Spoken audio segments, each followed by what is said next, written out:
Hi, everybody. Captain Lou here with another Extravagant Few Minutes live here on the Captain Lou Extravaganza Facebook page and, of course, 12 Ounce Sports and our YouTube channel, which is indeed 12 Ounce Sports as well, where we ask you to subscribe. We invite you to subscribe to our channel to get all of our great content, all of our live shows, and all the archives of our shows, including all of our Extravagant Few Minutes episodes and the Extravaganza with Captain Lou and Mitch. Our next episode airing next Wednesday, which coincidentally will be the date of Game 1 of the Stanley Cup Finals. Edmonton punched their ticket for the rematch against the Florida Panthers with a 6-3 win last night in Dallas over the Stars in Game 5 to take that.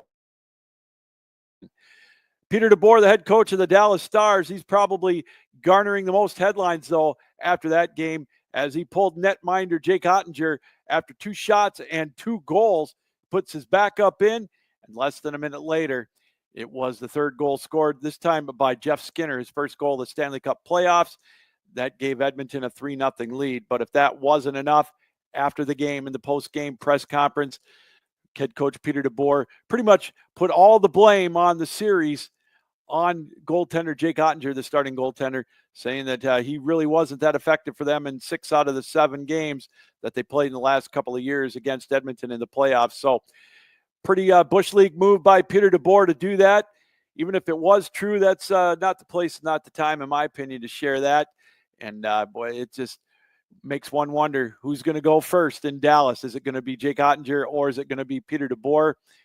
My guess is it could be Peter DeBoer seeing his exit from Dallas before Jake Ottinger. But hey, if they want to get rid of Ottinger, would be more than welcome to take him in a Red Wings sweater next year at Little Caesars Arena for the Detroit Red Wings.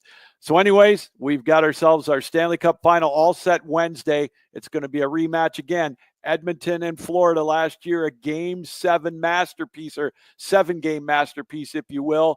We'll see how that all takes place. We'll preview that in detail next Monday and Tuesday right here on Extravagant Few Minutes. So as we switch gears now to the NBA, last night the New York Knicks staved off elimination in Game 5 at Madison Square Garden with a 111-94 victory over the Indiana Pacers. Now 3-2. The series heads to Indianapolis tomorrow for Game 6 as Karl Anthony Towns, he had 24 points on 10 for 20 shooting, and Jalen Brunson, 32 points on 12 out of 18 shooting. So they led the Knicks 5 players in double figures in that game. A great, great performance by the Knicks. They obviously needed it with their backs up against the wall in the elimination game. They held Tyrese Halliburton to just 8 points yesterday on 2 of 7 shooting, and Pascal Siakam, 5 out of 13. They held him to 15 points. And so there you go. The Knicks still trail 3-2. The Pacers looking to maybe clinch this one, close it out tomorrow night in Game 6 against the Knicks. And the winner will obviously take on the Oklahoma City Thunder and the NBA Finals as well. We'll start with Game 1 next Wednesday. Major League Baseball, the Detroit Tigers, a big series coming up. The Tigers will have a 3-game set in Kansas City to take on the Royals. Detroit, of course, with a 6-game lead over Cleveland and over Minnesota. Minnesota's got an interesting, important series now as they'll take on the Seattle Mariners up in Seattle. Seattle hanging on to first place in the American League West as they've got a half-game lead over the Houston Astros. That's it. So a big series for them to try to hang on to first place. And, of course, Minnesota looking to try to narrow the gap a little bit on Detroit. Cleveland, meanwhile, will be at home this weekend against the Los Angeles Angels of Anaheim. And the big series of the weekend as well in Major League Baseball is going to be at Chavez Ravine, where it's going to be the Dodgers and the Yankees. They're going to lock up for a 3-game set. Both teams leading their divisions. The New York Yankees, of course, with the American League East lead, a big lead for them over the Tampa Bay Rays, 6.5-game lead there, and they've got a 7.5-game lead over the Blue Jays, while the Los Angeles Dodgers, they're hanging on to a 2-game lead over the San Diego Padres and 3 over the San Francisco Giants. And, of course, the other division leaders, the Chicago Cubs with a 3-game lead over the Cardinals, and the Phillies with a 2-game lead over the Mets. All right, we're going to take a break. When we come back, we'll take a look at today in sports history and give you today's birthdays as well here on an extravagant few minutes on the Captain Lou Extravaganza Facebook page.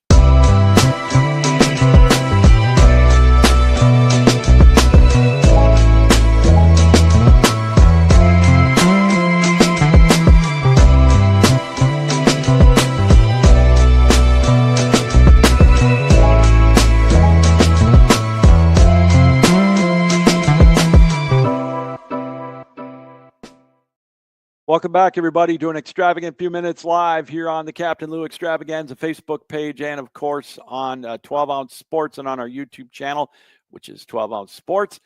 Let's take now an extravagant look at today in sports history on May the 30th. Back in 1985, the aforementioned Edmonton Oilers, they clinched back-to-back Stanley Cup championships by thumping on the Philadelphia Flyers 8-3 to take that series in 5 games, 4-1. In 1986, Barry Bonds made his major league debut for the Pittsburgh Pirates. In 1977, Dennis Eckersley, before becoming a lights-out closer as a starter, he no-hit the California Angels for the Cleveland Indians. They won that one 2-0. And in 1963, legendary racer Parnelli Jones won his only Indianapolis 500 despite his car spewing oil from a crack overflow tank in his engine. So Parnelli Jones, congratulations on that. And in 1938, the Yankees swept the Boston Red Sox 10-0 and 5-4. The significance of that, it was in front of 83,533 spectators at Yankee Stadium. Today's birthdays: Manny Ramirez, Manny being Manny, he's 53 years old today. Jordan Palmer, ex-NFLer, is 41. Billy Donovan, ex-college and NBA coach, he is 60 years old. And Jake the Snake Roberts, WWE star, turned 70. Let's all go out and see who we can give the DDT to. And finally, PJ Carlesimo, he turned 76.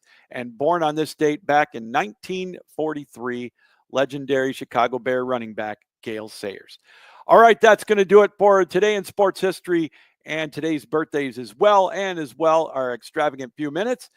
We want to thank everybody for taking time out to welcoming us into your homes, on your computers, your iPhones, your laptops, however you watched us around the world, right here on the Captain Lou Extravaganza Facebook page and, of course, 12-Ounce Sports. If we don't see you this weekend or don't talk to you, have a great weekend, everybody, and be safe. Have lots of fun.